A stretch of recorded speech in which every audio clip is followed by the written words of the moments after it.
Okay, thanks a lot, and big hello to everyone, and thanks for coming back again to FMG after yesterday, our very highly valuable dialogue with Brussels. We received a lot of good feedback from the audience during the meeting and after the meeting, so it was really encouraging. And today we have a different set of panel, but also a different set of session about MC12 and beyond.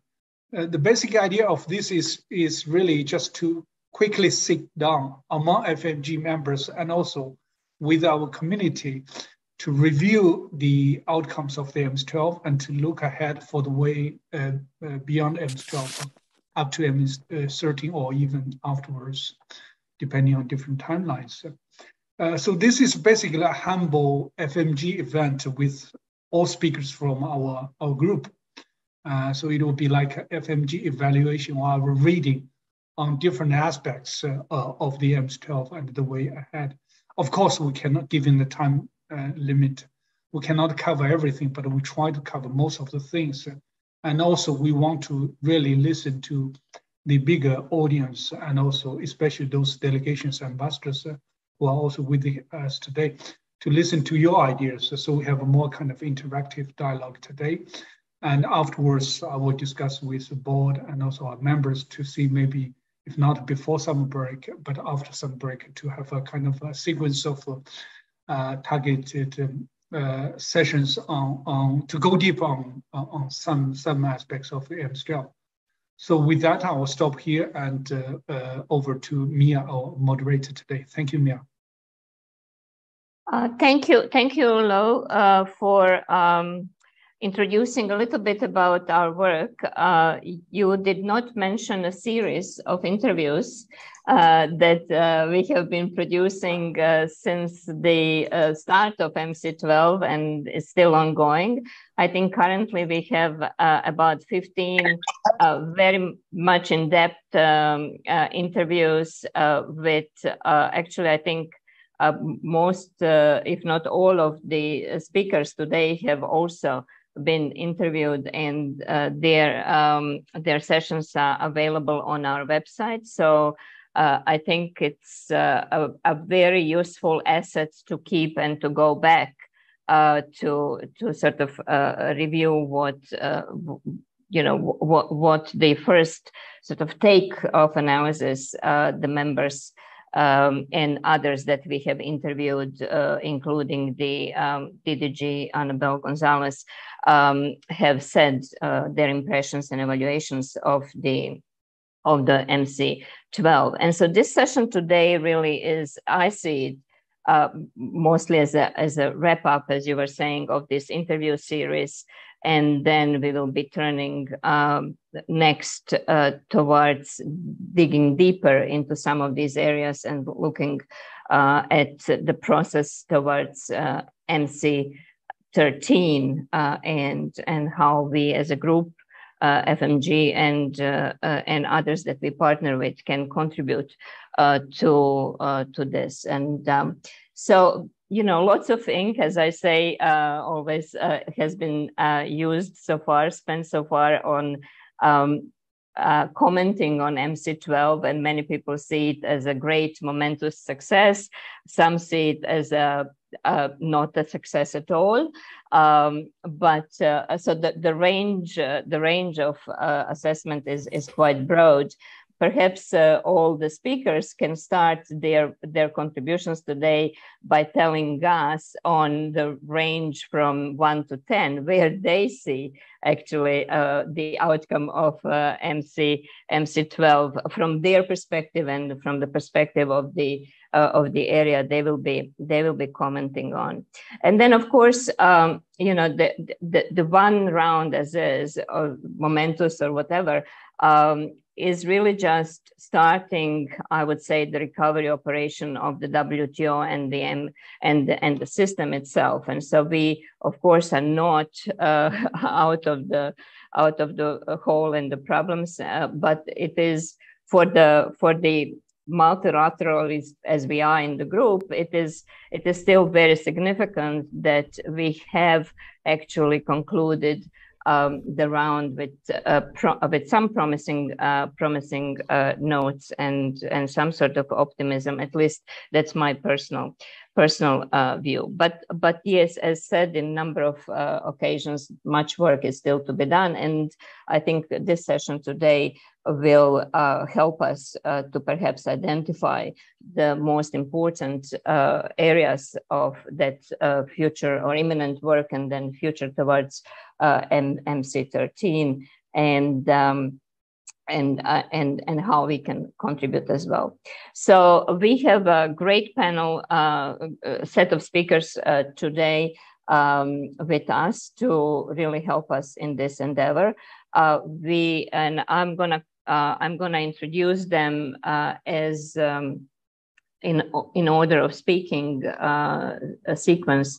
So we have Alan Wolff, who is currently distinguished visiting fellow at the Peterson Institute for International Economics.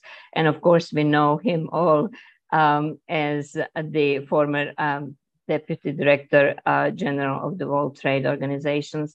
And since the bios have been shared with all of participants in announcing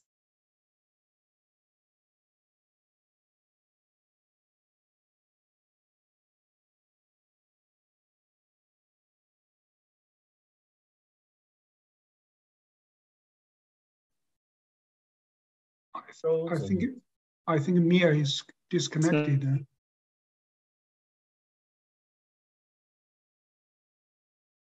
European Trade Commissioner, and also in her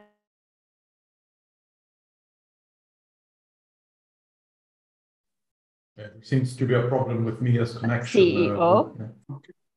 CEO of our Friends of Multilateralism Group, Xiankun Lu, who is the managing director of LEDECO, and of course was a senior trade diplomat representing China in the WTO and other fora. And then we'll go to our own Hamid Mamdouh. He is currently senior counsel at King and Spalding and a visiting professor at Queen Mary University of London. But we know him as through his role in everything services that comes out of multilateral system. And then last, Do Prado, who is currently a faculty and board member of the World Trade Institute at Bern University, but also until recently director of Council and Trade Negotiations Committee at the WTO.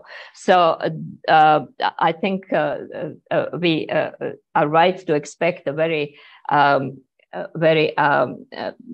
sort of good discussion and frank views coming from these speakers. And so starting with Alan, who has also contributed a set of comprehensive notes that will turn into the book at the Peterson website.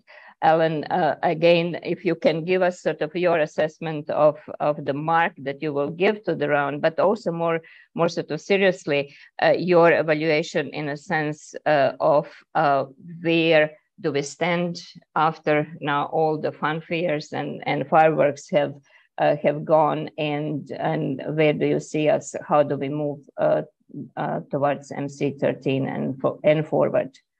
Thank you. Thank you very much, Mia. I really look forward to the conversation this morning and learning from it. In the United States, a couple of months ago, there was the most famous race that's run annually, a horse race. The one that finished first in the Kentucky Derby was a young, untried horse, came from the back of the pack and finished first. It paid 80 to 1. So what that meant was if you had bet $2, you got $163 back. I didn't bet on this race. I would not have bet against a Konji Iweala. Ngozi, I thought would come through, but the MC12 delivered a lot more than anyone thought. What Annabelle Gonzalez has said is, well, at best we thought we could get 2 results, but we got at least 6.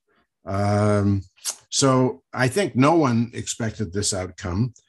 Even so, the prize money consisted mainly of promissory notes, not actually cash.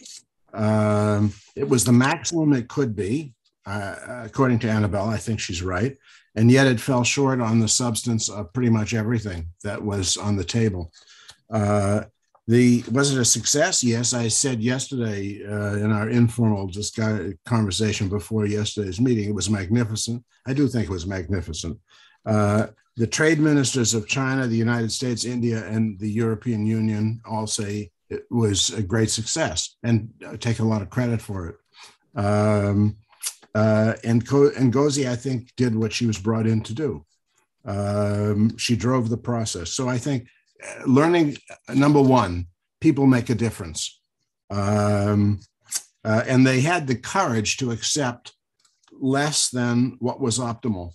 That does take courage. It was not in evidence in some prior rounds of negotiations and some ministerials. As long as it has to be above a certain level of substance.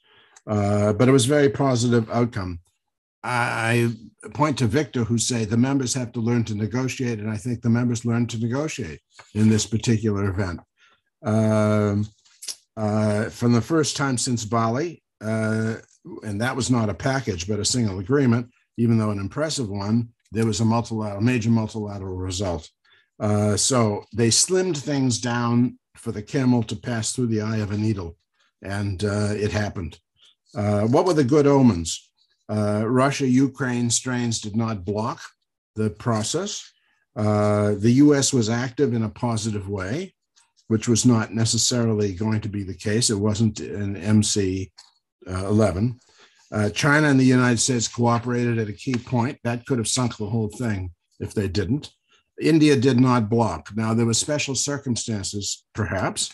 The EU was instrumental in bringing India along because there was a bilateral in process. And the United States had the Indo-Pacific Economic Forum pending, which apparently India cared about. So the bottom line is there was goodwill and pragmatism to spread around. Another good omen, China led on the World Food Program, saying, you don't like it, opt out, which is new and different and interesting. And we'll probably talk more about that. Small groups met. So green room type of groups, the Quad, a new Quad for TRIPS waiver. That's new and encouraging. There was recognition of an enhanced role for the Secretariat, at least with respect to transparency. So what remains to be done? There are some alarm clocks, some time considerations, with alarm clocks are set in some cases tied to explosive devices. Electronic transmissions expires in March 2024, unless it's an earlier ministerial. The fisheries subsidies agreement expires in 4 years from its coming into force on needing to have new disciplines on overfishing and overcapacity had dropped out of the agreement. Now, the 2024 deadline for dispute settlement, I don't think is attached to anything. It doesn't necessarily mean there'll be an agreement by then, but it's a good sign that at least the United States was willing to go along with that. Risks. Some members may read the result as reiterating the absolute need for consensus. I've seen that in commentary, that celebration of the idea that we all have to go along as in lockstep. Secondly, no mention of the JSIs, of open plurilaterals. However, the G7 had a very odd formulation in its trade paragraph on the WTO. It said, we underscore the importance of plurilateral initiatives to negotiating meaningful and relevant outcomes at the WTO. That's sort of interesting. It underlines at least on the part of those members, that they care about the plurilaterals. Then it goes on to say something that's sort of contradictory in a way. To this end, we applaud the outcome of the 12th WTO Ministerial in response to major issues such as fishery subsidies, food security crisis, equitable access to vaccines, and the commitment to work towards necessary reform of the WTO. Plurilaterals don't necessarily contribute to any of those. So that's sort of an odd formulation. What's still needed? A roadmap for agriculture, a decision to really move forward on services negotiations, a clear path for a high ambition digital commerce agreement, a binding set of rules to deal with the next pandemic, a clear path to agreements on the environment for climate change, and a roadmap for WTO reform, which WTO reform means lots of different things to lots of different people. So the contours of what will be included are still to be decided. There's the interesting footnote on can be discussed in various formats, which is useful. What's also missing, a promise to continue trade liberalization, which has just gone out of style. Used to be, in the GATT days, that's what it was all about to a large extent, and rules got added afterwards. But trade liberalization's just gone off the list. Unsung heroes, besides Ngozi, Santiago Wills, George Mina, behind the screen, Annabelle Gonzalez, Edwini Kessie, but naming a few always leaves some out. Now, on the horse race analogy, the young horse that won the Kentucky Derby didn't run in the second race, the Preakness. There are 3 major races. And in the third race, it finished 6th out of 8. Did not finish in the money, as it's called. So the racing metaphor doesn't predict what will happen in the WTO. The bottom line is, I hope we'll hear more good news from the WTO and horse racing. I wouldn't write off at all MC13, but it's a very steep hill to climb. I look forward to hearing from the rest of you. Thank you. Thank you, Alan. You have put lots of things on the table to unpack, and I think we will take your challenge as we go through, particularly this reference to perhaps a doomed MC13. But let's go there later. We will now turn to Cecilia, and thank you, Cecilia, for posting that blog recently where you actually provided quite a balanced view on what was achieved in the round. But you also mentioned, and you are one of the not many doing that, the sort of relative failure of the round with respect to trade and gender. So thanks for that from someone who is part of Trade Experts and feels very passionately about that area of work. But here we really want to hear from you on 2 areas that both are deemed to be successful, like the waiver in a way that it actually clarifies what is there to that is normally done, and then relative failure with respect to agriculture, except for the, of course, World Food Program. So can you take us through those, and what is your evaluation of how we did in the overall round? Thank you.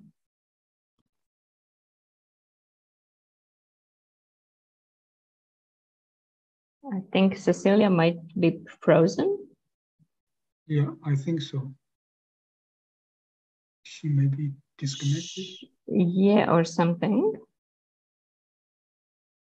Lou, do you want then to move on with because I was going to ask you next to focus on the because the fisheries have been actually receiving the most sort of a complementary assessments, and rightly so, because this is the first multilateral agreement after after the facilitation one. But can you take us through there, through that agreement while we are waiting for Cecilia to come back? Okay, no problem. I'll be happy to step in to start with fisheries. Fishery subsidies negotiation is always dear to me among a lot of things that I have done in the mission. I was representing China for more than 10 years on fishery subsidies. I worked with Guillermo Vélez, Tim Gross, quite a few rules chairs. And now I was also in charge of EGA, Environmental Goods Agreement negotiations. So when I was in the mission, a lot of friends in the WTO call me the Hulk. So the big giant superhero in the film, which is green. So that's why. The thing is that looking at the fishery subsidies, of course, as a formal negotiator, I'm thrilled to see this result, and many reasons behind this. UN SDGs, paragraph 14.6, and also its contribution towards the fishery resources preservation, and also it's one of the multilateral Doha round negotiation, which was still going on. But then we missed the MC12 December last year, and then afterwards I heard that there was some flip flop. So some members reopened some of the issues, which made it more kind of uncertain whether we could do it. So before MC12, the feeling, as some French-speaking newspapers say, that is maintenant ou jamais, now or never. So that was it. So the result when it came out, if we look at it very carefully, so the good aspects is that it does have some good disciplines on IUU, so illegal, unregulated, and unreported fishery, and also the subsidies on exploited stock, and also under the title of other subsidies, which covers high sea subsidies, so on and so forth. The other thing is also established the Committee on Fishery Subsidies, and it has quite an interesting dispute settlement mechanism, both on the DSU as well as the SCM mechanism. It has quite an interesting part on LDCs and also the capacity building and technical system. So those are the good things to look at, always interesting. The not bad things, but what are missing, I think there are mainly probably three things that is not there, which could be problematic for next step. So the first one is that the bulk of the fishery subsidies disciplines, which is on overcapacity and overfishing, so OCOF, which was contained in the chair's text, Article 5, is totally gone, and which covers fuel subsidies, boat construction, so on and so forth. So that this part is actually said by many experts to be could do most contribution to the preservation of fishery resources, but it's totally gone, okay? And then as related to that, you have also nothing on special and differential treatment, and which could also be problematic in the next step, because we know that the range, the difference is quite high. The third thing is not for everyone, but the US insisted on the forced labor, and of course, China is in the center of the debate, which is not there, put aside for the moment. So this is technically complicated, but more politically sensitive.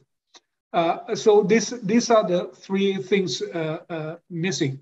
Another interesting part of this outcome is that there's a new Article 12, a kind of sunset clause, which say that if you cannot achieve comprehensive disciplines within 4 years after this agreement enter into force, and then this whole agreement, MC12, will be terminated.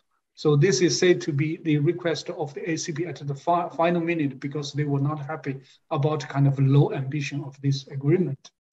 And then before the text, you also have this so-called the minister's decision has a kind of built-in agenda, which say that the rules group will continue to discuss based on WR5 and W20, which are the two chairs text in 2021 and 2022. So it's kind of continued to work. So to come back to your question, Mia, is that my marker for this outcome would be between 3 and 4, maximum 4, not more than that. It's modestly a good result, but as I said, a lot to be done. And the key is about next steps. So I'll just take a few minutes to talk about that. So the first thing is that it says that 4 years after it enters into force. So when will it enter into force is a key question.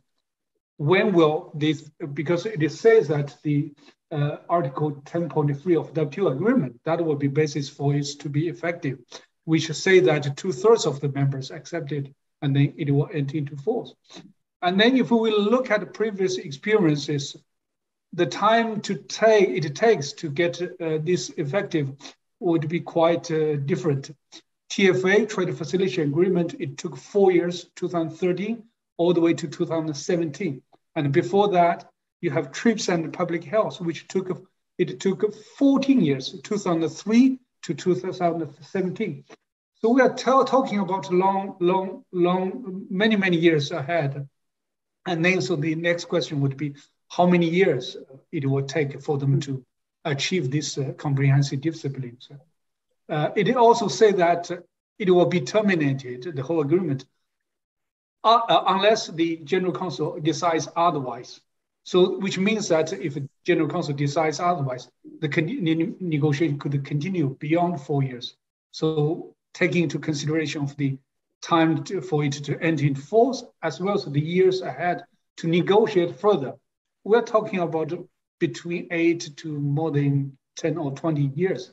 So that's also a key issue.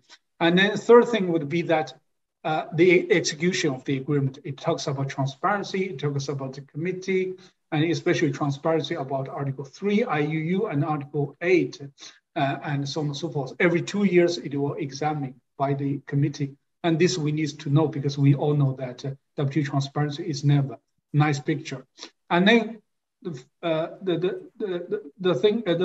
next thing is that, as I said, some deeper things are not resolved, including special and differential treatment, such as transition period for developed countries. We heard about between 5 to 25 years. So that's a big range. And also forced labor, as I said. So next step is that my advice to the negotiators, ambassadors, is that make it quick and adopt through your domestic legislation to reach 2/3 and make it effective as soon as possible.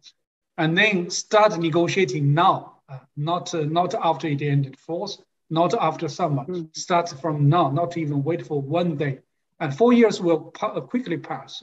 And then start immediately on how we could implement the agreement based on transparency, committee, so on and so forth. So we need a lot of things, contribution from secretariat and members to design the structure. And also we need a lot of collaboration with FAO and other international organizations, as well as some regional IFMOs to collaborate on transparency execution and also next step of negotiation. So I'll stop here, Mia. Thanks a lot. Can you just comment on that funding facility that was also announced? Yeah, there was a funding facility. I didn't really go into details. I knew that there was a fund, and some members, both developed and developing, like China, also contributed. So this is also going to be good because it will provide the developing countries, LDC, some kind of capacity building, and also some management, what they call fishery management capacity, and to help contribute to preservation of the fishery resources, which of course in the negotiation is said to be a kind of prior condition if you want to continue to subsidize your fishing farmers. So I think that's a good point, but I think as compared to the hard rules here, that's probably would be good, but not the priority for me, at least. Yeah, I wonder if it was made conditional upon agreement being enforced, and so that the funds can be utilized only once the agreement is put in force. I'm not also a fisheries expert, so I can't say that. Cecilia, are you with us? Yes, you are. Okay, great. So my apologies, we lost you. And so just to keep the momentum, I turned to Lou to ask him about fisheries. But I don't know at which point we did lose you. I was just saying that it would be very interesting to hear from you in two perspectives. One is on TRIPS waiver, and also, if you can comment on that opting out note, etc. And then also, on the other hand, the agriculture and what does it mean in terms of the future work. I noted that there was a meeting already on 27th of June, and there was some discussion on what next steps should entail, but maybe you can bring us to speed on that. Thank you. Thank you, Mia, and good afternoon, everybody. I'm sorry I was thrown out, so thank you, Lou, for your flexibility of jumping in. I hope whatever it was, is solved now. I agree with the former speakers that this ministerial was far above expectations. It is not very ambitious in the individual parts, but if you look at it as a package, it is, of course, a very important step forward, and it gives energy and momentum that we really need for negotiators to keep. And it shows that WTO is still alive and kicking and can deliver. Let me start first very briefly about food security. Agriculture as a whole, as you all know, is very tricky in WTO, and there was an early understanding that they would not be useful to bring any proposal on the table this time. But there is decision that we should try to bring a program of agriculture up for the next ministerial. But what they did discuss, of course, is the food security issue, with alarming reports of threats of famine in large parts of the world due to the war mainly, but also to climate change, droughts and floods. A lot of people risk starvation in a very short time. The situation is serious, and more than 40 countries have imposed some sort of export restriction on food. And many countries of WTO are affected by this. So that's why I'm a bit puzzled that the outcome was not more ambitious. But what was agreed was, as you know, that export restrictions should be avoided, that if they occur, they should be temporary, transparent, and they should minimize trade distortion. And it also says in the conclusion that trade plays an important role in food global security. There was a decision which is key in this. The most important, I think, is that the United Nations World Food Programme should be completely exempted from this, and they will be able to source from all countries, which is, of course, important. And WTO will monitor the situation and update on food spikes and volatilities. But this is still not solved. The G7 also failed to do anything in the meeting this week. So the question is, of course, how WTO can move forward in securing food. There was, as you said, Mia, a meeting just a couple of days ago in the Ag Committee in WTO, where the pressure put especially on India to deliver on this and to limit the export restrictions. So question is how the WTO, together with others, can move forward. Small decisions, important, but far from enough, looking at the crisis that we are facing globally. On the TRIPS waiver, this is interesting. It has been discussed for 2 years, and it became very rapidly, of course, an issue for developing countries who had to wait a very long time for access to vaccines. And the agreement will allow countries to waive intellectual property protections without the patent holder's permission to spur domestic production from vaccines.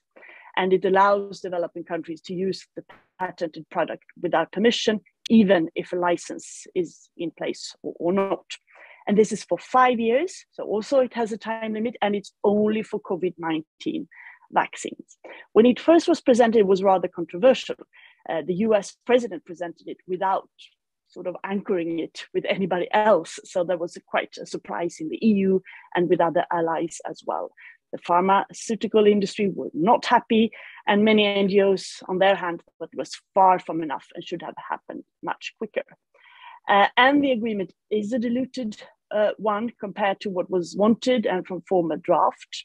It does not include diagnostic materials and therapeutics, but it calls for members to extend to this within 6 months. So again, deadlines that are there, committal, but will they happen? Let's see. The interesting footnote that you mentioned was very interesting. China is not mentioned written, but they made a declaration that they would not use the waiver, and it is a sort of opt-out footnote that maybe, and we can discuss this, can be used as you know, in the future as well to break deadlocks when there is an issue. And I think this is an interesting thing as well, and it was good that China took this commitment. I think that really facilitated a conclusion. It has a text on future pandemics saying that the role of a diverse production and ensuring emergency, they have to be proportionate and transparent, etc. But let's see, we do not have yet a pandemic on monkeypox, but it could be something popping up. So it would be a test of whether wealthy countries have learned these lessons independent of the decision in WTO or not. So overall, to sum up, good that it was there, especially on the United Nations Food Programme, but of course not very ambitious and not really full of deadlines of complementary issues that needs to be made.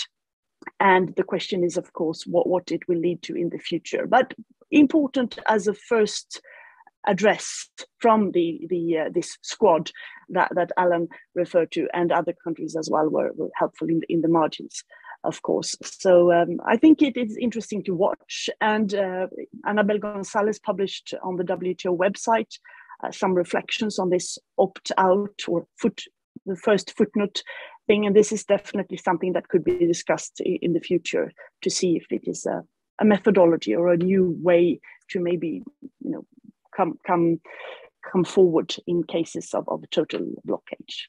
I'll stop there, Mia. I know there are lots to discuss.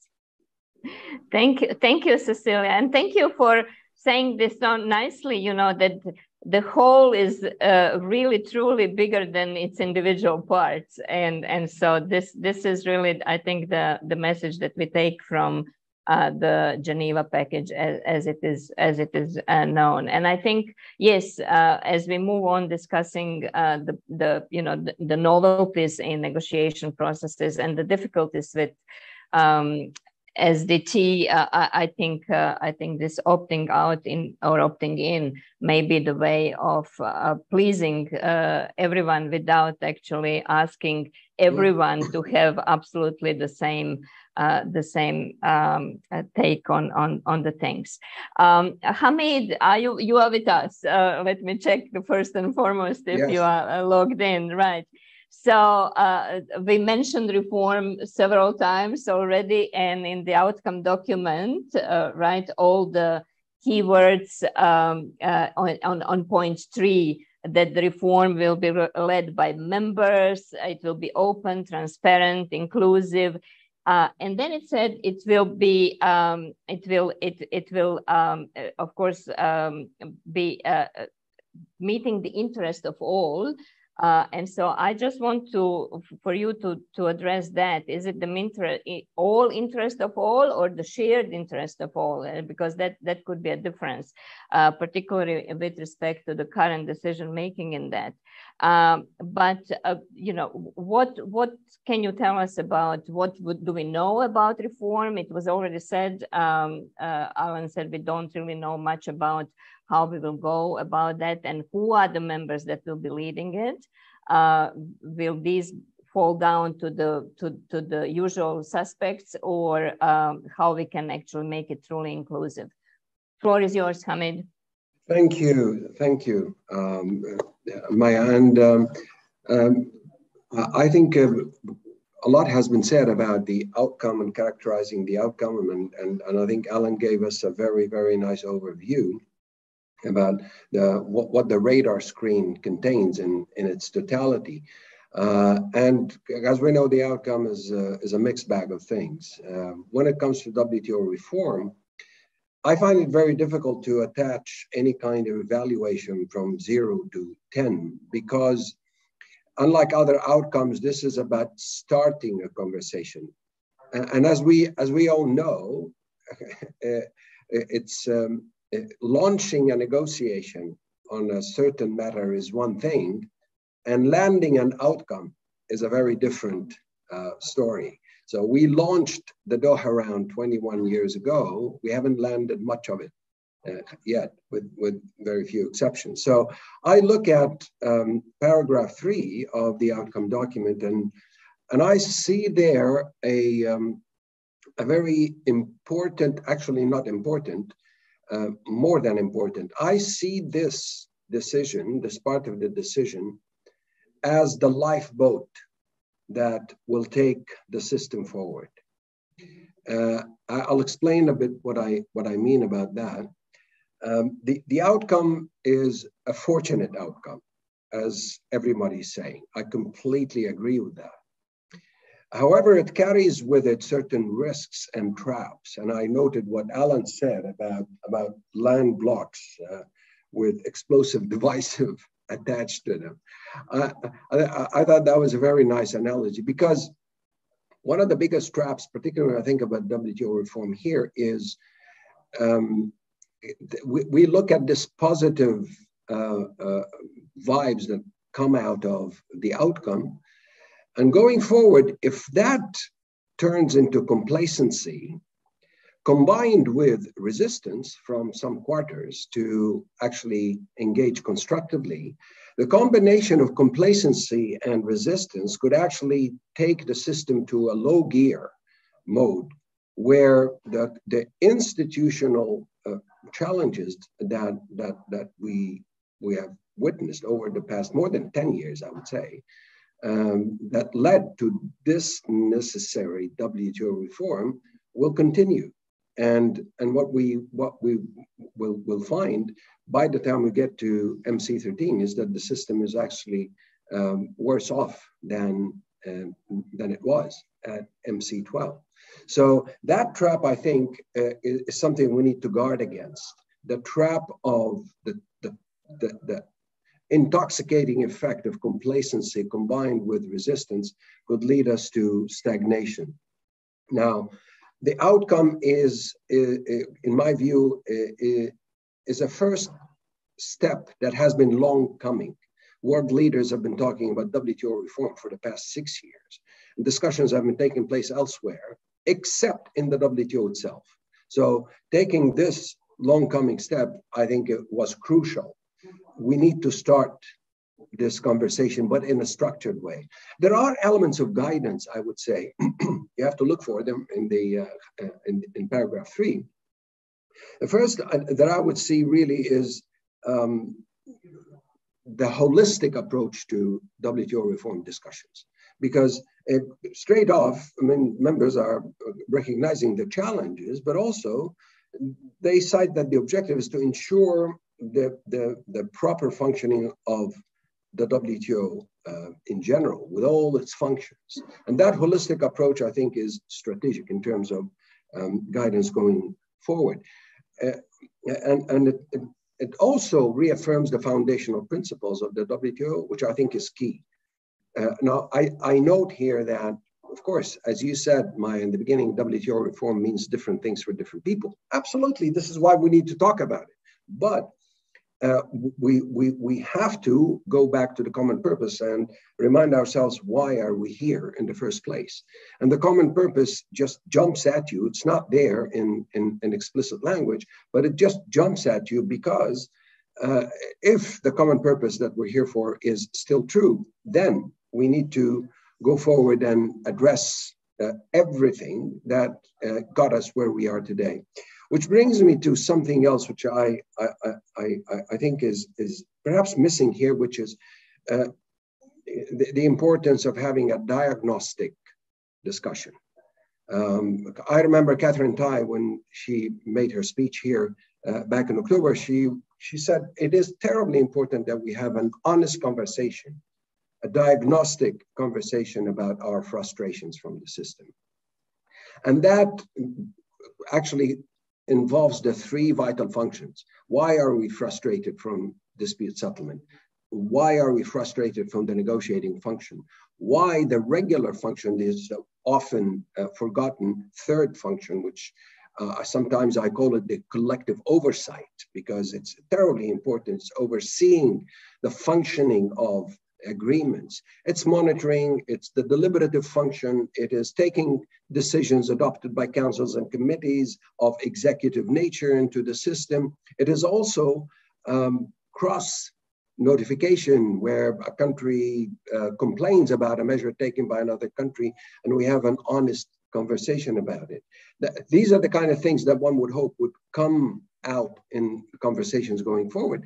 And then there is the systemic dimension of all this and why it is designed this way and how it comes together. And here I would highlight for the future the importance of the interconnectedness between the three functions. The system is designed in a way that the three functions would support each other. The negotiating function updates the rules, which would be enforced. The rulings coming out of the dispute settlement function would feed into the negotiating function about refining the legal concepts we're dealing with. It's a big story. Now is not the time to unpack it, but it is going to be a terribly important thing. What the outcome actually gives guidance on, I think was also very fortunate. Of course, it says, well, it's the General Council that would oversee all this in subsidiary bodies. But that, of course, is a no-brainer. Of course, it has to be the General Council. What else? But what lies beneath the surface there is that there's no timeline. There's no expiry date for this process. It says, as appropriate, please come with recommendations and decisions by the next ministerial. But then the footnote also is quite important in terms of the dynamism expected from that kind of process, that discussions would take place in concentric circles in different configurations. Of course, it would be inclusive. And this, to me, clarifies a very important point here about inclusivity and about transparency. To be inclusive and be transparent does not mean you don't have conversations in small groups. Not at all. It means that when you have them, you're transparent about what is being discussed and what transpires. But it is not about stifling the system and insisting that any conversation must take place among the 164 members. That is completely nonsensical.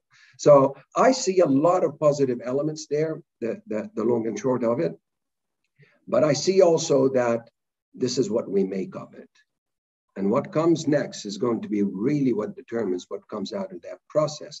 And here I would highlight something that is going to be key for any kind of future success going down that road. And that's the importance of thought leadership. Because this is not just about political leadership. This is about thought leadership. It's about unpacking the problems and trying to find solutions going forward. And a bit of a diagnostic discussion is terribly important. And the last thought I would leave with you on that note is that if we look at the history, the past 27 years of the history of this system, what we see is a huge evolution in the membership of this system. Evolution in terms of numbers. Well, during the GATT, we were 90-something members. Now we're 164. But apart from numbers, it's also the evolution in terms of the diversity among membership.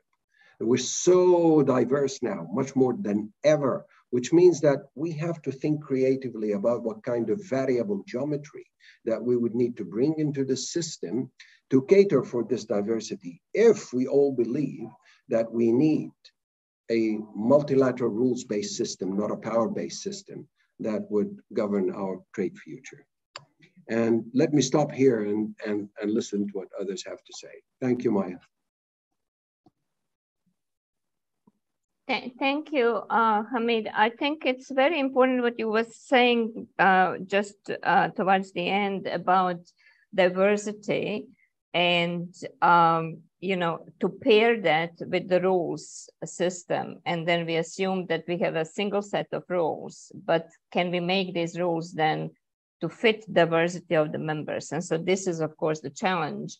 And I think we can respond to the challenge by allowing members to basically accept some rules without harming others, and others not to. But open for discussion. I may have a different view from others. But let me go to Victor. Victor, thank you for waiting to call upon you. You have very important parts to actually put into this discussion, and this is reflected to also what Hamid was saying, that we now have 164, that not all of them are, all the time present in Geneva. Not all come to Geneva when we have ministerial conferences. So we have taken some novel approaches to the process of going into and during the MC12. And apparently, in view of many, that actually resulted in a positive outcome, because we were able to push through without having an obstacle working in those formal groups, etc. But can you explain to us, not perhaps this group is well informed, but still, because it's recorded and others will be listening to that, can you explain to us what is normal process and how this MC3 differentiated from that, and whether that actually contributed to the outcome, and what can we then expect as lessons for MC13, whether we can take it forward a little bit. Thanks. Yes, thank you very much, Mia. Greetings to my fellow panelists and to the many friends who are participating. I see lots of very well-known and friendly names amongst the participants. So I'm really happy to speak today. I'll try to be as brief as possible and leave time for many of the friends and fellow panelists to comment. If I were to say, what is the maxim about process, I'd say that it's actually an architectural one. And some of you know how much I like architecture. And that maxim is form follows function. The process needs to be adapted to the desired outcome. The process will vary according to what you need and what you want. I think it's important for us to remember that the ministerial conference is only the culmination. It's the moment when things come together, when there's that sort of sparkle. And that sparkle often requires some political drama. Cecilia, you will remember Nairobi, those long nights, and the political drama that we all lived there. Some of us go back in time, and there is always that political drama that can produce a sparkle or not. But what I would say is that the ministerial conference is but that moment. The process often starts months before, years before, in the case of fisheries, decades before. And you go and you adapt the process as things go along to increase the chances of success. But I would insist on this. We talk a lot about the ministerial conference. Let's not forget everything that was done in the past. Santiago is, of course, an unsung hero, as Alan said. There are many unsung heroes who were there before Santiago and who worked on fisheries, trying to get that result. Again, it's also commonplace to say that each ministerial conference is different, true, but there are also some common features. And I'd like to mention some of those common features before I tell you what I think was a bit different in MC13. First of all, you always have a formal opening session where the transmission takes place between what happened in the General Council and in the negotiating groups and in the TNC to the ministers. It's a bureaucratic, formalistic thing, but it's important. And it always happens on the first day. And then you have the closing session where you gather, right? Now, then you have everything that happens in between. You also have the plenary that this time was replaced by video recordings by the ministers. These are the 3-minute speeches that we always had. Again, nothing very dramatic, but I think it saved time this time around to have the recorded videos. But you did have the opening and the closing session, and then the informal process, and that's where things get interesting. The heads of delegation, the consultations in various formats. Now, since Buenos Aires, the heads of delegation have been split even before the conference started into different themes. This had been done in the past. What happened in Buenos Aires, and then again this time around, is that the Secretariat announced to ministers what the schedule was going to be ahead of time. So they knew what was going to take place when, and also at the end of each day, you had a transparency heads of delegation so that everybody is aware of what happened during the day. And then, of course, you have the concentric circles and the types of green room and other types of consultations where the role of the DG is important. And we all know that. And this time around, as Alan said, I think the role of the DG was important. The role of the Ministerial Conference Chair is often very important. And those of us who have been to past ministerial conferences know how the MC Chair can make a difference. The role of the DDGs is important. The role of the Vice Chairs, facilitators, and the WTO staff, another unsung hero. And this is really teamwork. Again, you tend to see images on social media, the WTO website, and you think that the full success is attributed to 1 or 2 or 3 persons.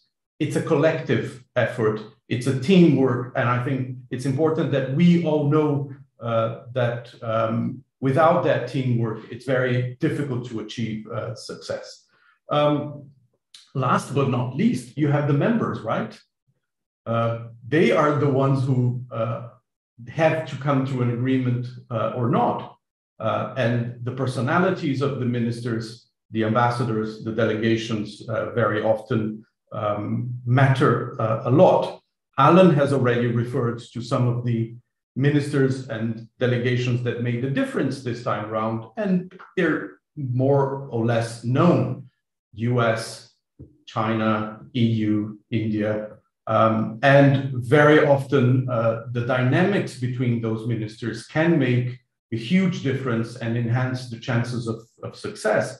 Some people ask, what is history made of? Is history made of circumstances, like a succession of facts, things that happen? Or is it made by people that influence history? I believe it's a combination of the two. It's circumstances and people who are able to understand the circumstances and act upon them, but you need both. And I think that is something that doesn't happen very often. One thing that I would like to mention, and it became a bit of an issue this time around, is the question of trade-offs between different negotiating areas. I have never seen a conference where there were no trade-offs. And even in Bali, where many people say, well, it was not a package, it was only TFA, I beg to differ. There was a package there, and it included public stockholding for food security. The trade facilitation agreement would not have seen the light of day without the decision, the Bali decision on public stockholding for food security, and some decisions on transparency in TRQ administration in agriculture. People forget because they are not as politically visible as the others, but during the ministerial, these things are important because ministers need to have something to take on. It's very difficult to have trade-offs always within the same chapter. People will make links whether you want it or not. Now, those links can be positive And since this is not only for the group of trade nerds that is gathered here, but also for the outside public, those positive links go, I will give you something if you give me something.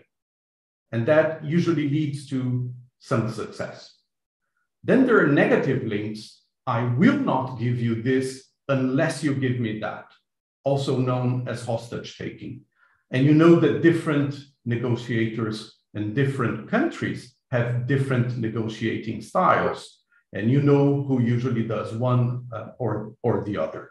What is important is that you need also creativity to get to results. And apparently, this time there was a lot of creativity with things that have been mentioned here today, the opt-out footnote in the TRIPS decision, and the sunset provision in the fisheries agreement, which uses language that is similar to the textiles and clothing agreement. It says, shall stand terminated, which is tricky, although, as Lou mentioned, it also says, unless the General Council decides otherwise. I could go on and talk about the setting, whether we hold the meeting in Geneva or in a host country, the types of rooms, the types of conditions of pressure and temperature that you subject the negotiators to, the types of tables that you use. I'm not going to spend time on that, but I would say this: engineering a successful ministerial conference is not a science. It's an art. It's full of imponderables, and it's very fragile. Even this time around, people are celebrating success, rightly so. I know it was fragile. It could have gone either way, even hours before the closing session. And let's not forget what Alan and others have said. There's a huge to-do list for the future, which will make us humble to see how this is going to happen. So this is an intermediate ministerial, I would say, a successful intermediate milestone. It's surely not the end of the road. Thank you, Mia. Thank you, Victor. If I may just go back to what you were saying, very importantly, is that while we focus on ministerial, the process and the work going into is almost as important as the ministerial itself. And I think it was the program that Bernard Heckman was talking about is this disconnect between Geneva representatives and the capitals in this preparatory phase. And so then when the ministers from the capitals do come eventually, they are actually not fully on board with what has been going on before their arrival. Is that something that you can comment on a little bit at this stage? I think it depends, Mia, depends on which country you're talking to. If you're talking about the EU, I'm sure before Nairobi, Cecilia knew exactly what was going on. She was being briefed by the ambassadors in Geneva. So there are delegations where you have a very close relationship, where the reporting occurs daily, many times a day, and you get the feeling you talk very frequently, and you are very minister or the commissioner in her case, or the trade representative is very in tune with what is happening. But I would say this is a minority. There are many delegations that do not have that close relationship with the mission in Geneva, and you do need time to get people up to speed with what is happening. But you know, ministers are usually very astute people and politically connect. They come to Geneva, they will do some bilaterals, and they will know what is going on and how do they position themselves. And well, then things start. So I would not, let's put it this way, I would not overdo the evaluation that, you know, the lack of a close relationship or knowledge is too important. What I will say, though, and Hamid and I have talked about this, is the importance of people knowing each other. The fact that ministers know each other, that they have trust amongst themselves, is important. And here I would say the Brazilian proposal to host ministerials on an annual basis could go a long way in fostering that type of knowledge and trust between ministers. Thank you. Thanks, Victor. I think trust is something that we have not explicitly mentioned, but it's actually the main ingredient in all of this, right? So without it, of course, without trust between the ministers, but also the secretariat and the ministers, I think it's equally important, right?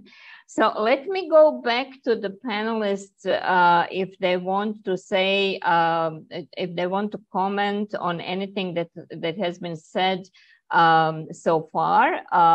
We have had quite extensive discussion, and I let it go because it's important to lay out all of this very clearly.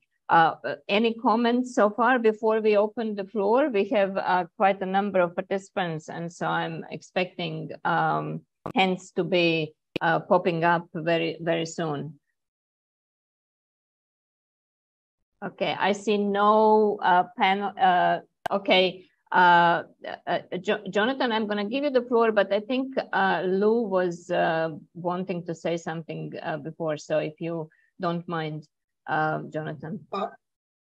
I just want to quickly say something probably is already obvious for the participants. A few things is that, as said by almost each and every panelist, that it's a modestly good result, but a lot to be done. So next step is the key. So I think that's the first point. The second thing is that this MC12 is peculiar process with the green room, small meetings, bilaterals, and also between China and US, which also played a key role, as said by DG herself on her Twitter. And also the kind of instrumental role by DG and some ministers are all placing into the success. But would this be a kind of exception, or would this be something will be routine for future that we could continue to use and so on and so forth, so as to make sure that for MC13 and 14, whatever, could be something we don't know, and that's a key question. And something, of course, especially about informals. Already, what I heard today with one ambassador is that it is already playing back against it, because some of the members who are not in the green room or smaller meeting rooms are already complaining and already starting to debate on transparency, inclusiveness, legitimacy, so on and so forth. So I think I just want to share this just to make sure that these are the key things we also need to bear in mind in next discussions. Thank you, Mia. Okay, thank you, Lou. Jonathan Fried, please come in. So one question for those who were in Geneva and one comment. The question is whether there was a news report, notwithstanding many of you saying the chemistry was good, ministers were getting along, that it was the pure accident of air traffic control in Geneva that saved the meeting, because the Indian minister had given up, was on his way to the airport, was going to take off and leave without any agreement at all. But the flight was not allowed to depart, and thus good luck plays a part in all of this, but maybe somebody can verify whether that's true or not. My comment is, and I said this in my FMG interview as well, I'm a little more cautious. I think Alan started us off by reminding us that in effect, the WTO survived, and that may be the most fundamental thing. So it was on life support in intensive care. So it lives to see another day. But frankly, the collective assessment that I heard in the discussion so far is that it's still in critical condition. And critical condition still requires care and attention from the doctors responsible for the patient. And that means not to rest on laurels, not to just hand it back to ambassadors, because one of the lessons is the capital-based engagement, both by senior officials and by ministers, mattered mightily to making decisions. And if ministers go away and say we have other things to do, G7 pursues its plurilaterals, people pursue friendshoring and so on, the lack of attention to the patient could send the illness into a downward spiral as well. So I haven't heard that much, and it's a favorite theme of mine, as you know, but I'd welcome further reflections on capitals versus Geneva representatives moving forward. I'll stop there. Thanks. Thank you, Jonathan. So this feel good should not actually last for long, and we should get into action in saving the patient. Okay, I have Stuart with the hand up. Stuart. Thanks very much, Mia, and thank you to you and everyone else involved for putting on a really excellent discussion. I've thoroughly enjoyed listening to the presentations, and they're all complementary, I think, and enrich our understanding of what went on. I just wanted to chip in with a few comments or personal thoughts on some aspects of the process and one of the substantive elements of MC12, based on what I've gleaned and also on some tangential personal involvement. And I'm motivated to speak by what Lou mentioned at the end, which was in relation to the necessity for a more inclusive discussion. As we know, the ministerial conference was supposed to finish on the afternoon of Wednesday, the 13th of June, I think it was, although pretty much everybody would expect it to overrun a bit, I think. Well, the sort of final heads of delegation meeting on Wednesday afternoon was postponed and then cancelled.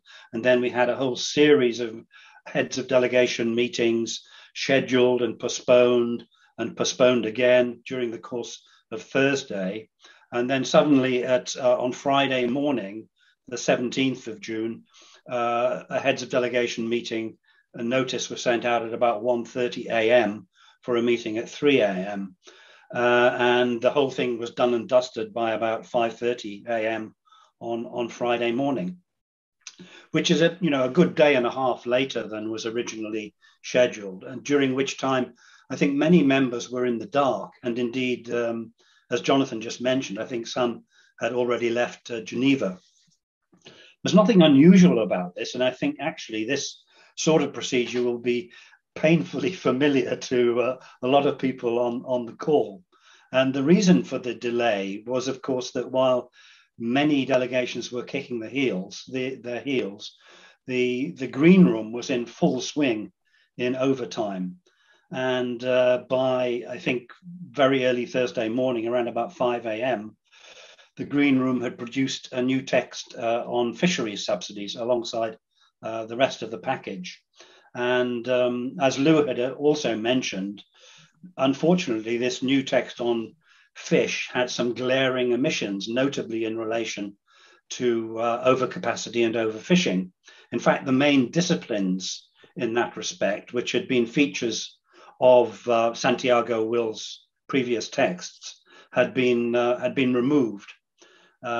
These were, had been seen as being at the very heart of the agreement.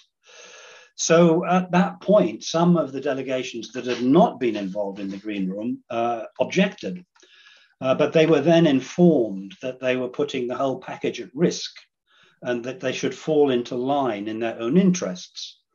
But they declined to do so, I think, fortunately, citing in particular the SDGs, which specifically call for the prohibition of certain forms of subsidies that contribute to overcapacity and overfishing. So as a result of those objections, the Green Room had to continue through Thursday afternoon and evening into the early hours of Friday. And then, as we know, and as Lou also summarized, we ended up with the commitment to continue negotiations on overcapacity and overfishing, and a sunset clause whereby the agreement will stand terminated if comprehensive disciplines are not adopted within 4 years of its entry into force. So what does this tell us? Well, I mean, I think first conclusion I draw is that perhaps this was a typical WTO ministerial conference. However, in my view, the outcome might have been much worse if members had been in a grumpier mood about some of the substantive results and less inclined to give the WTO the benefit of the doubt. But fortunately, on this occasion, that bullet was dodged, perhaps because a lot of self-restraint was being exercised. But we've not always been lucky in that respect in the past, and we may not be so lucky in future. Second, I think for me, it confirms that process and substance are indivisible. It's not the first time we've heard the mantra, it's a package, you have to take it, otherwise you'll be responsible for the collapse, emerging from a Green Room discussion. And of course, the substance of the first fish text emerging from the Green Room naturally reflected only the interests of those in the room. Thirdly, and arguably, it might also indicate that when a group gets together in a small configuration and is intent on producing a package, they can lose sight, perhaps, of the bigger picture, in this case, the Sustainable Development Goals. So those are my comments. I might sound a little bit over-critical. I don't want to be. Of course, I am very pleased and relieved that when all's said and done, we got a decent result in the end, or at least a limited success, as I think Martin Wolff put it in the Financial Times the other day. I presume Martin is not related to Alan Wolff, incidentally, although they sound quite similar.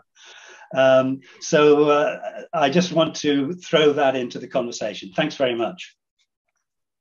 Thank you, Stuart. I do see I have some hands up as well, but I do want to give opportunity to the panel to perhaps comment on this inclusivity issue, because I think it's extremely important, and I think both Jonathan and Stuart raised issues there. So anyone wanted to, Hamid or Alan or Victor?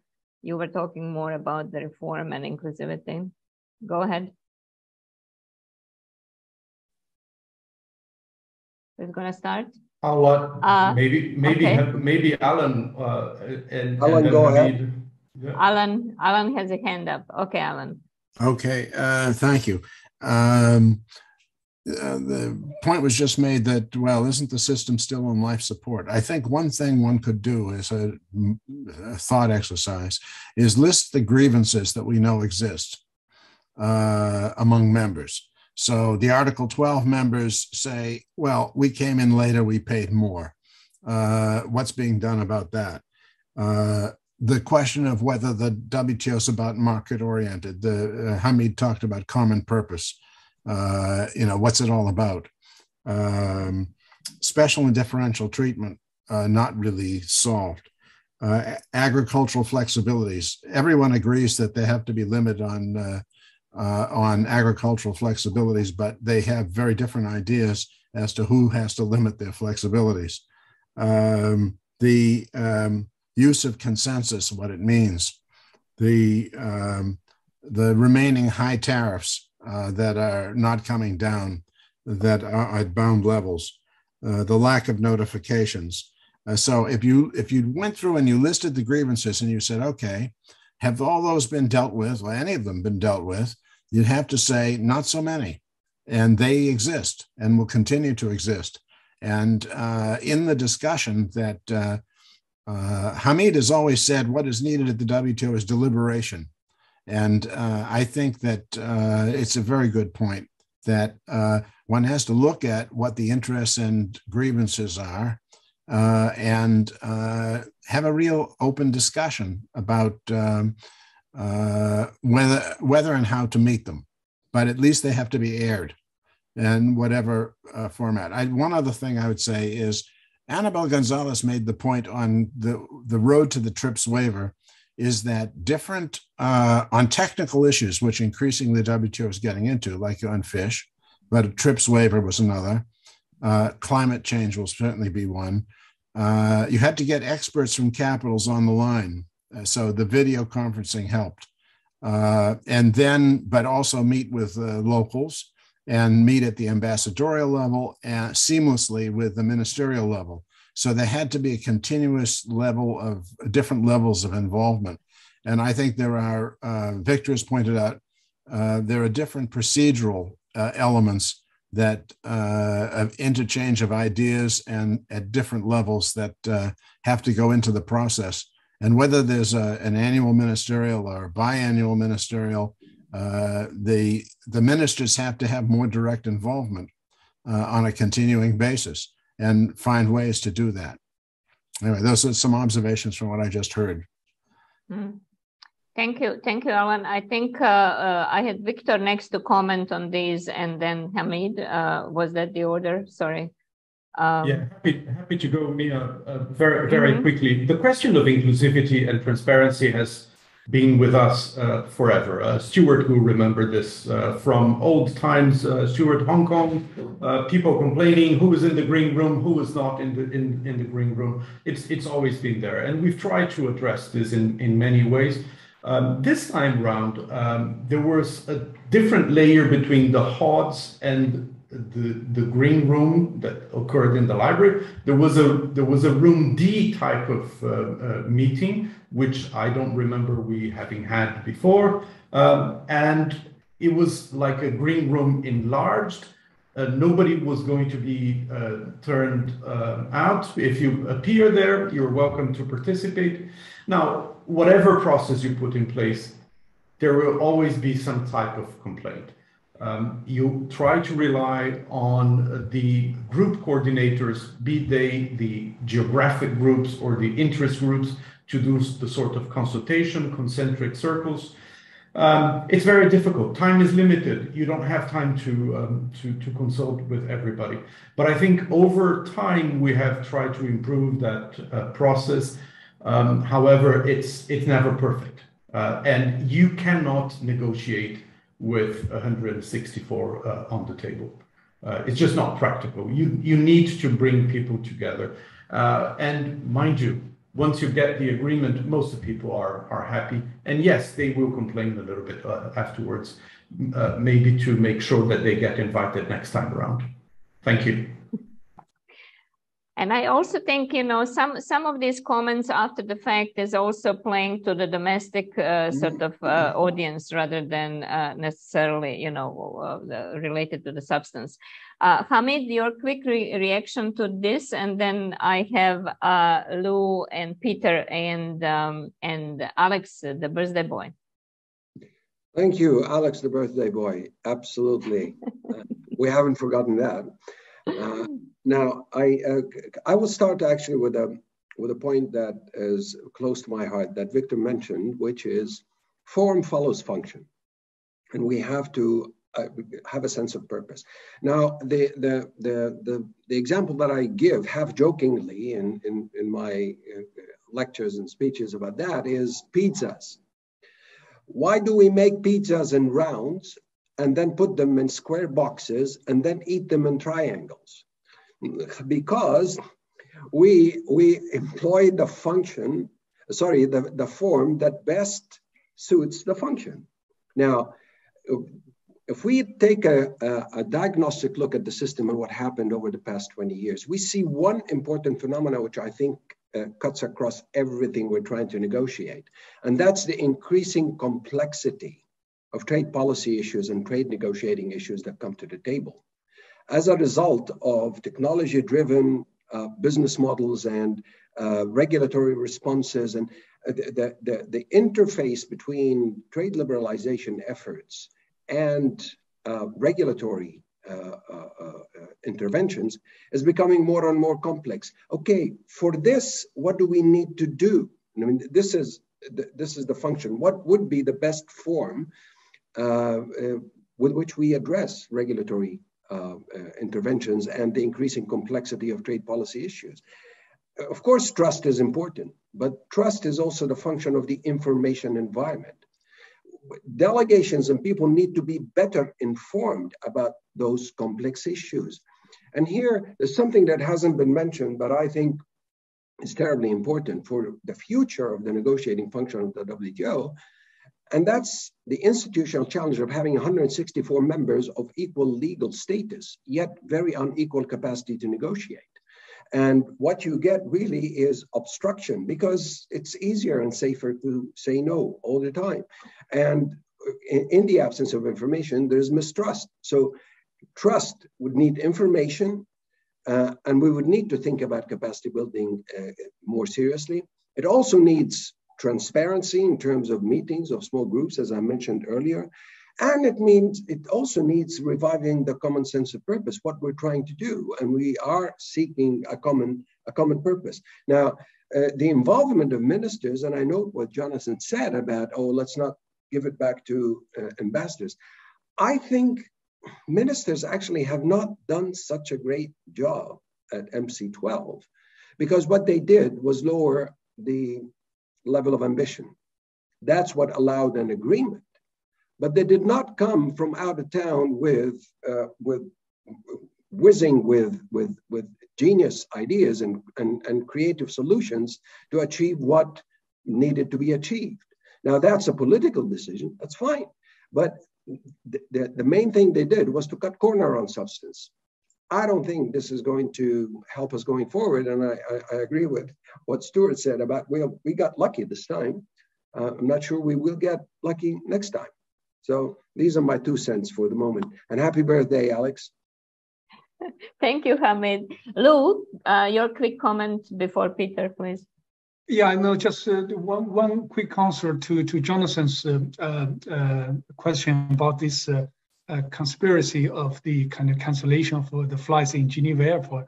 It's not a rumor, it's true, because the next day, I think on the first page of Geneva Tribunal, it talks about this with thousands of flights being canceled because of they have a system called Sky Guide something, and which was dysfunctioned for whatever reason. When I was reading that, and when I heard about some ministers were blocked on the ground, not only the Minister Goya of India, but also Catherine Tai, USDR, was also, who was supposed to leave early morning, but she could not. So they all stayed, probably some other minister. I thought it was a conspiracy between Chambouvet, DG, and the Geneva cantonal government, but I think it would be too big for a federal system like that. Anyway, so the luck is on our side. So the next thing is about this kind of informals and also personal chemistry, and ministers, and I say that need to directly involve. I think this is something we have to really think of, because it's not something so simple. Peter, I think, will mention this annual ministerial meeting. We could discuss that later on, so the ministers could see each other more often, and the ministers need to know each other, and then Victor and others say that they need to have trust to build up chemistry, so on and so forth, which will be important. I mean, one example on this would be between Catherine Tai and her Chinese counterparts. Remember, before she came to Geneva, she was talking at a seminar several days ago, saying that I don't know which Chinese minister is going to Geneva, but I do know they have a good ambassador, so Ambassador Li Chenggang, and I highly respect him, because the two actually knew each other when Chenggang was Director General in charge of disputes, and Catherine Tai was legal expert of the USDR in charge of disputes. So they two knew each other. They have a kind of personal relationship and chemistry, and which of course translates into the new ambassador of the US and also the technical level of people. So the US-China interaction, as said by DG and many others, has played a kind of instrumental role in getting MC12 success. But would this last? and how do we design something both formally and informally in the future to make sure that ministers would see each other, ambassadors would see each other. They have this kind of chemistry, trust, and then going down to the technical level. I think that would be something we need to be seriously thinking about. Otherwise, we cannot always have the good luck on our side. So I stop here. Yeah. Yes, of course, ministers do see each other in other fora as well, right? So it's not only WTO that they have to wait for to see each other. But anyway, let's go to Peter. Peter, thank you for waiting so patiently. It's a pleasure. Well, first of all, perhaps a comment on the degree of success. What would be our mood? What would have been our mood if MC12 would not have produced what it did produce? What would have been our mood in this meeting? I think we would all have been very, very depressed. So what it achieved at least is to make us look forward to the future. I think that the glass may only be half full, even less than half full. But you know, I mean, when you're in the desert, and the WTO has been in the desert for a long time, every drop of water is welcome. So I think in that sense, the MC12 has clearly illustrated that the WTO is still alive, it's still relevant, and it can reach agreements. On the question I had in the post, I think Victor actually already replied to it in full. But I would just like to add that it might be very, very difficult to manage expectations. If you have 150 plus ministers coming to wherever in the world the MC takes place, the press jumps on that. And there will be an expectation of some outcome. And if you start by saying, well, this time don't expect too much, I think that will not work. So I'm just wondering about annual meetings. But I do have a question for everybody participating in this call.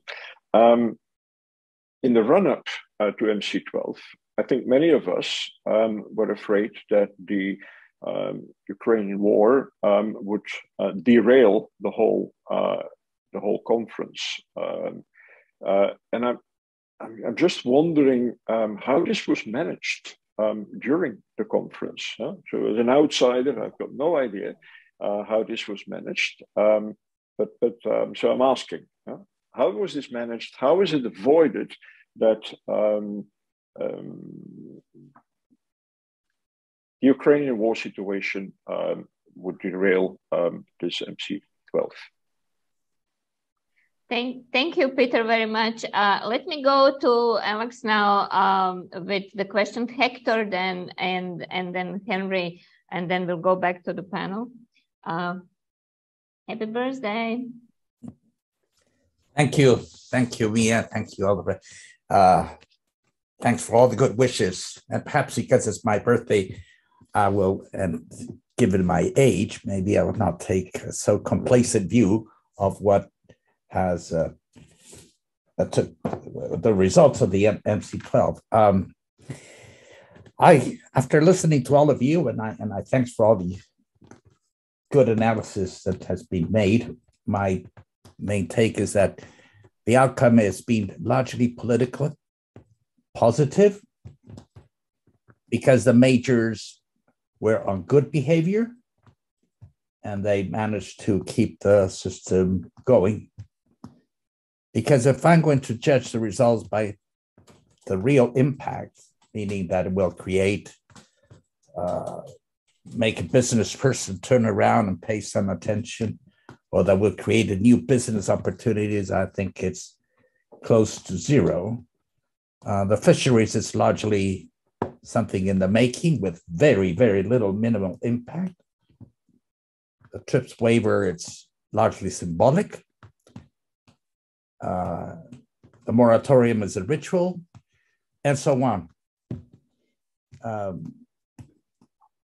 I will add to the grievances that were listed by Alan, that would still have no rollback of the unilateral tariff measures applied during the tariff war. We still have a problem there, but it's dragging the economy and affecting politically all the opportunities for improvement of cooperation in the field of trade. I have my doubts whether the system is so resilient that it will be able to withstand another shock, be it tariff wars, inflation, recession, pandemic, and so on, or combination thereof. I'm really concerned. But as I said, I think the outcome is mainly political. Maybe this is the beginning of a new, beautiful relationship. That's a first step towards start to move from where we are into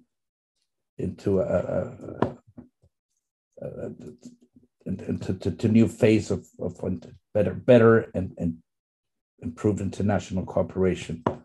This reminds me very much of a joke that is told by Carlos Primo Braga, who many of you know. What are the words that I would like to have said at my funeral? And that somebody approaches my coffin and looks at my corpse and says, "Hey, he's moving." That's about where I see where the system is right now. Thank you. Thank you. Well, yeah, thank you, Alex. Hector, I hope you are not equally pessimistic. No, really. I want to say something that I agree, of course, with many things that have been said. First of all, I agree that the result is a good result if we look at what we had been expecting. And now, of course, we can read the words carefully. And of course, we're more cautious about the results. I agree with all that. What I would like to say, to throw into the reflection, is something on a broader picture of let me say, India and China are key countries for the success of any kind of reform or future agreement in the WTO, particularly reforms regarding a central question, which is special and differential treatment. Now, both countries, China and India, on the other side of the Atlantic, where I used to work at the IMF and at the World Bank as well, are the most underrepresented countries in the IMF regarding the weight of the economy in the world, the contribution of the economies in the global output, and their IMF quotas, the most underrepresented. So naturally, they are key demanders of IMF reform in governance. They want more quotas. They want quotas that are reconciled with the real weight in the global economy. And so why I'm saying this? Because it's very curious that at the WTO, both countries are being asked, with very good reasons, to undertake obligations that are consistent with their weight in global trade or in the world economy. On the other side of the Atlantic, both countries want to take responsibilities that are reconciled with the weight on the global economy. So the point is, and this is something, one of the reasons I strongly support what Jonathan said about the importance of capital involvements in the negotiations. This, of course, this issue that I'm raising goes way beyond ambassadors in Geneva, but it's an issue that is there. It would be much easier to envisage the cooperation of India and China in phasing out their S&D or the reform of S&D if they were allowed to phase in larger quotas in Washington. So Washington and Geneva are two sides of the same mirror. Now, again, involvement of capitals is key. Now, the question is, and this is something that maybe you don't want to react now, but I want you to keep this in mind and reflect. If a group like ours can say what is quite obvious, you cannot be treated as an infant or a teenager, if you want, in Geneva, while you want to be treated as an adult in Washington. I mean, there's something that doesn't square. And I strongly believe that the reform of the WTO largely depends on a broader grand deal. Now, what our contribution could be to that is something that we should reflect on if you want, and maybe it's another chat. So that's what I wanted to throw into the debate. Thank you. Thank you, Hector. That's definitely something that provokes deeper thinking. I would say, you know, how do we balance what used to be sort of Bretton Woods system institutions, right? And whether WTO is part of that or not, because formally, I think when the WTO was established, it sort of walked away from the originals in Bretton Woods. But as you say, the balancing act is necessary. I wonder if others would be willing to comment on that. I do have Henry and Cecilia. Let me go to both of them, and then I will go. You know, we have some answers to questions to answer on Ukraine, Russia, and other comments to make as well. So Henry, and I just would like to remind everyone that we have about 15 minutes left. So we should be sort of economizing with our time a little bit. Henry. Thank you, Mia. I want to thank Xiankun and his team for producing this excellent interview series for the MC12. I learned a lot myself, and also thanks for inviting me to the discussion today. Now, actually, today, the DG also published an op-ed, which is titled, "The WTO is Back." Actually, the moment I saw the title, my heart sunk.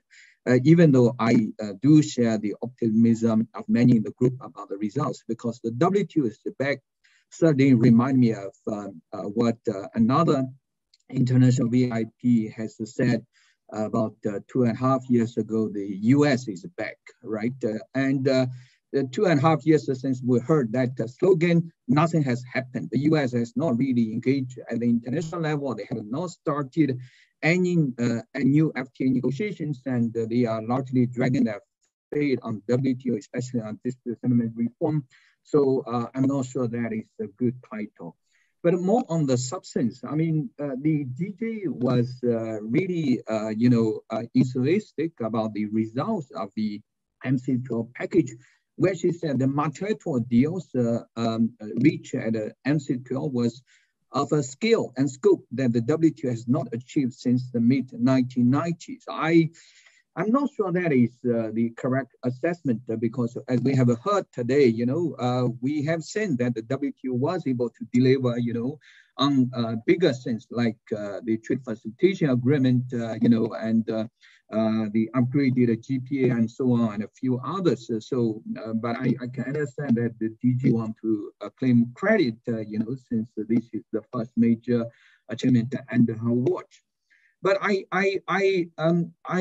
not just nitpicky, at the words, because I think such optimism could encourage the DG to reach the wrong conclusion. And indeed, this was confirmed when I read further her op-ed. At the end, she concluded that the multilateralism can still deliver, to which I seriously doubt, because even though, the MC12 package has not mentioned this, but the elephant in the room is the GSIs, the plurilaterals. And everyone knows the plurilaterals is the future. I mean, if you look at the substance, only the plurilaterals can deliver.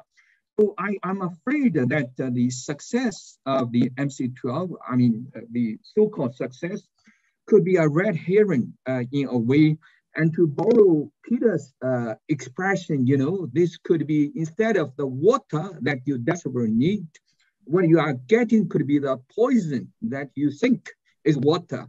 And if you keep drinking that, you know, if you keep pushing for multilateralism to try to, you know, get everyone to agree, I don't think that would be the success formula. And another problem with the MC12 approach and the so-called success from the MC12 is that this could enhance the visibility of the WTO, especially among the NGOs. I mean, we all remember, for example, in Seattle, in Doha, you know, all these NGOs that came out, you know, to bash the WTO as the kind of linchpin of globalization and attack the WTO. And since news about the death of the WTO came out, you know, since 2008, I think they lost interest in the WTO because there's no point in beating a dead horse. But now the dead horse seems to be well alive and kicking and running. I think they might return to Geneva again, and that is not good for the institution. I mean, for me, I would rather prefer the WTO, you know, keep under the radar, you know, doing things in GSIs, which nobody understands, nobody has ever heard of, and nobody has an interest in. But I'm afraid that the success of the MC12 might point things at a different direction. So I hope that my, you know, worries turn out to be, you know, just a paranoid rather than be true. But I just want to sound a word of caution. Thank you. Thank you, Harry. Cecilia, and after Cecilia, I will go back to panel. I think we might go in the reverse order. So Victor and then ending up with Alan and Cecilia. If you can use this intervention also to say a few words overall. Thank you. I will, Mia, and thank you everybody for this very interesting discussion. I hope we can come back to it later in the fall and go into more precise discussions on reform. Alan Wolff's book is certainly an interesting and very good source for inspiration there. I just wanted to comment on this, on ministers meeting and ministers not being connected with their ambassadors. Certainly a lot of improvements can be made there in individual countries. In some countries it works well, in others it doesn't. But ministers do meet. We have in normal times, non-pandemic times, we have the Davos, for instance, where usually 30 ministers are there from the most, you know, sort of decisive member countries who need to be around.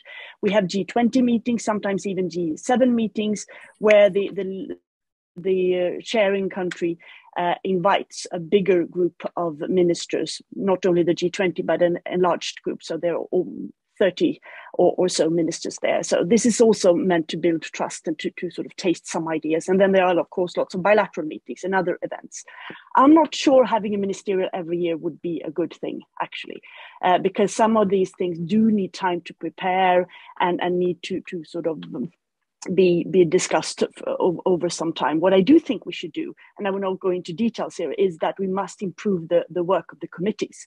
That should be much more efficient. Some of the committees should probably be abolished because they haven't met for a long time, and some should be scaled up, because making the committees more efficient could certainly help prepare in some of these, rather than having ministers meeting every year. Thank you very much for this very fruitful discussion, and thank you, Mia, for leading it. Yeah, thank you so much, Cecilia. I think these are wonderful comments that you made also, and I'm going to take them into my book. Okay, so we have 9 minutes for the sort of last message and comments from the panelists. So I'm going to start with Victor, please. Your minute and a half or so. Please go ahead.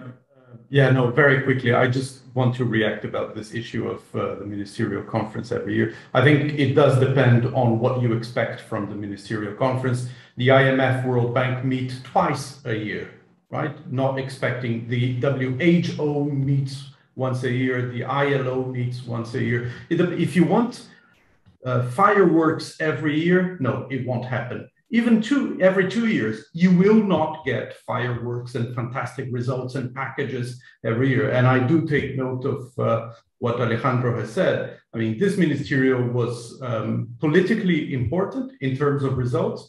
It left a lot to be desired. I still think that having people think about the WTO more frequently, especially given the changes, the reform, and everything that needs to be done, it would be important to get people to focus on the WTO more frequently than every 2 years. But again, it depends on how you define a ministerial conference and what you want out of it. I guess I'll leave it there and leave my time for my colleagues. Thank you very much, Mia, and thanks to all. It's been a great panel. Thank you. Thank you very much, Victor. Hamid? Thank you, Maya. I think there is a broader factor here that perhaps must be taken into account as well when we try to narrow down the gap between Geneva and capitals. And this is the fact that in many capitals, most capitals, trade policy and trade institutions have been taking lower priority compared to the situation 20 years back. And how do we make trade policy and trade negotiations a high priority as it used to be again? That's a broader question that, of course, goes beyond the WTO, but it is an important factor. The other thing is that the geopolitics, of course, are not helping because trade policy now is being subordinated to geopolitical tendencies and policy directions, which doesn't leave a lot of freedom for trade policymakers, trade ministers, and trade negotiators to find their way forward in the same degree of resilience and the same nimble way that they used to before. That's a reality, and we need to take that into account. The gap between Geneva and capitals, I think, would need to be narrowed down from both ends. There needs to be more engagement in Geneva, and I agree completely with Cecilia about reactivating the regular functions and regular bodies, because this is their job. This is what they were created for. And at the same time, ministers need to be more in contact with the system and with their own trade policy priorities and share them with each other. They answer to frequency of ministerials. Again, form follows function. It will depend on what kind of function we will see for ministerials. I think maybe annual ministerials could be helpful if they're placed in the broader functional context that will make them helpful. And that's it. But thank you again for this discussion. It was great. Thanks to you, Maya, and to everyone else. Back to you. Thank you very much, Hamid. Lu, may I come to you now? Yeah, thank you. I just want to quickly touch upon one thing about the ministerials and then connected with what Hamid just said about the kind of trade now being a lower priority in many capitals. I think I agree very much with Victor by saying that MC is annual for me would be a good thing, but and whether the issue is about what do you expect them to be like. Actually, this annual ministerial was not a new proposal from Brazil. If I think quite some of us, I think Alex, Hamid, and quite some others remember, before as video took place, we did a meeting we called Blue Sky, Ideas for the New DG, and Lucius, later Lucius was also part of that process. Then I also, together with some others, I proposed this annual ministerial. And I remember Bernard was the one who said that it won't serve the purpose, it only adds to the global footprint. So, but for me, coming back to what I want to say is that we need to distinguish between ministerials to discuss from the ministerials to decide. So I think that if you get ministers together, sometimes just to discuss, to things, not to decide, then probably is easier to management, is easier to how do you say, de-dramatize the whole event, make it a kind of political too big thing, and ministers were rushing to make any decisions. And probably that also means that if it is only to discuss, not all ministers they want to be there physically. They could connect virtually or send ambassadors, whatever. You could have different configuration. The other thing would be that I think it will be important to have more informal ministerials, the Davos one, the Paris one, and probably APEC and others. The last point I want to make is that for long, I think I also said at the Blue Sky meeting that we need a connection with the leaders, because WTO has always said that this minister highest decision-making body.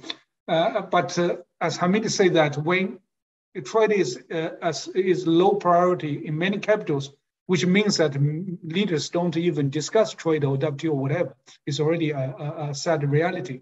So I think that's something we need to think about. How do we engage leaders more and then connect with them more? If you recall, I think for quite a few G20 meetings, I think I was in Chinese mission, I was pushing for kind of every time this should be an annual a G20 trade minister meeting. Some did it, some didn't. So it's very sporadic, which is not a good thing. WTO now DG has started this kind of, I think, I don't recall the exact title, but it's kind of leaders dialogue or lecture, something like that, invite leaders to come to WTO. So I think we need to find ways to connect to the real top decision-making body and to inform about what am I doing here. Otherwise, I think we will continue to have a lot of problem of WTO and trade on low radar in many capitals. I will stop here. Thanks a lot to the whole panel and to the audience. Thank you, Lou. And Alan, you have the last word. I'm reminded of the apocryphal story, probably, of Kissinger and Zhou Enlai, and Kissinger saying, what did he think, did Zhou Enlai think was the real meaning and impact of the French Revolution? And Zhou Enlai supposedly responded, it's too early to tell. I thought that the MC11 was great. No one else did at the time, I think, but thanks to India and South Africa and some others, joint statement initiatives were begun. And I think that was extraordinarily important. We'll look back upon that as being vitally important. There was an air of unreality at this MC, not mentioning the joint statement initiatives, two of which actually concluded with results and are very promising, at least for investment facilitation for development and for e-commerce. Compartmentalization saved the day, probably.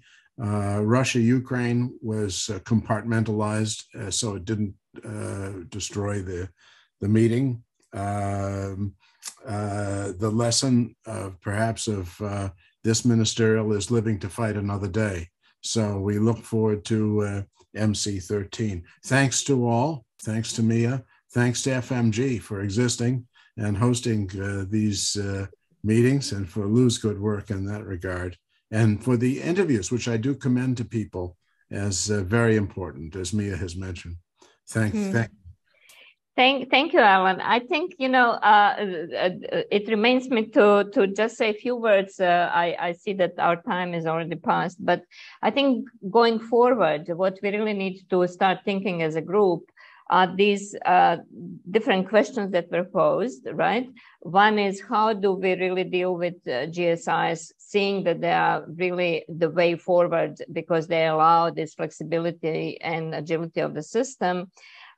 Thinking really about what was said early, but then not commented a lot, is this perhaps transformation of WTO from being focused on trade liberalization to trade policy making, or the policy making, and seeing how we can deal with that.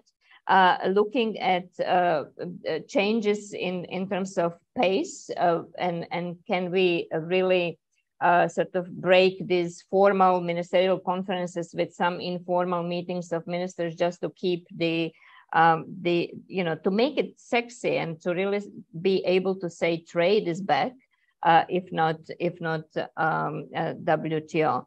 And there are so many other things that thank you very much to the panelists that have contributed such a rich discussion, and to people that raised questions and comments that all went very complimentary. And I myself enjoyed quite a bit, and I think we produced a good session for the public to enjoy and to refer back to. And I have to give the last words to my boss, to CEO of the group, to say goodbye. But thank you from my side to everyone for this wonderful participation. Lou? Yeah, thank you, Mia, for your kind words. I'm not the boss. I always say that I'm your servant.